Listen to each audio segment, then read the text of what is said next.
एक महत्त्वाची बातमी आहे। अमरावतीच्या परतवाडामध्ये तरुणींचं लैंगिक शोषण आणि अश्लील व्हिडिओ व्हायरल केल्याचं प्रकरण आहे। मुख्य आरोपी अयानचा भयान चेहरा समोर आलाय।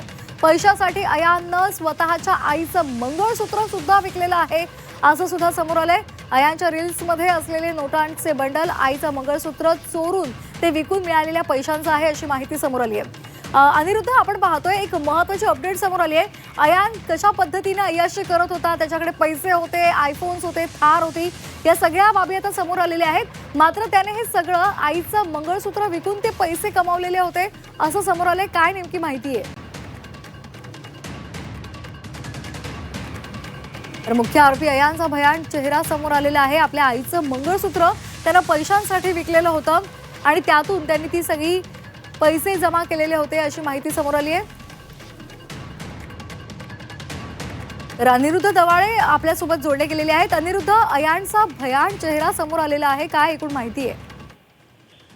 नक्कीच आता जर पाहिलं तर अयानचा भयान चेहरा या सगळ्या निमित्तानं जे आहे तो सर्व दररोज समोर येत आहे। रोज वेगवेगळे जे आहे ते खुलासे होताना आपल्याला इथं पाहायला मिळत आहे। काल जर पाहिलं तर काल अयानने एका थार मध्ये पैशाचे बंडल, बंदूक आणि आयफोन्स जे आहे ते वापरल्याचं समोर आलं होतं आणि ह्या सगळ्या गोष्टी घेण्यासाठी अय्यानने त्याच्या आईचं मंगळसूत्र विकल्याची जी आहे ती संतापजनक घटना समोर आलेली आहे। तशी माहिती तपासात पुढे आलेली आहे। मंगळसूत्र विकून त्याने हे पैसे, आयफोन आणि एक बंदूक घेतल्याचं जे आहे ते समोर आलेलं आहे।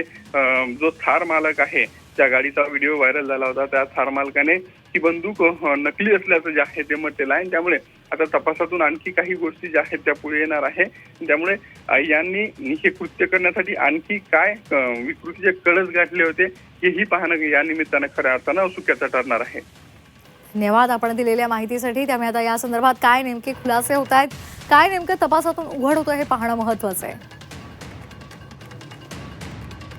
तर अयान कशा पद्धतीने अय्याशी करत होता, कशा पद्धतीने तो पैसे उडवायचा, त्याच्याकडे 4 आयफोन्स होते, महागडी थार गाडी सुद्धा होती, हे सगळे व्हिडिओ समोर आलेले आहेत। त्याच्याकडे पैशांची बंडलं सुद्धा होती, मात्र त्यानं त्यासाठी आपल्या आईचं मंगळसूत्र विकल्याची माहिती आता समोर आली आहे। आज त्याच्यासह इतर जे आरोपी आहेत त्यांना कोर्टामध्ये हजर केलं जाणार आहे आणि त्यामुळे आज कोर्ट त्यांच्या संदर्भात काय निर्णय घेतं हे पाहणं महत्त्वाचं आहे।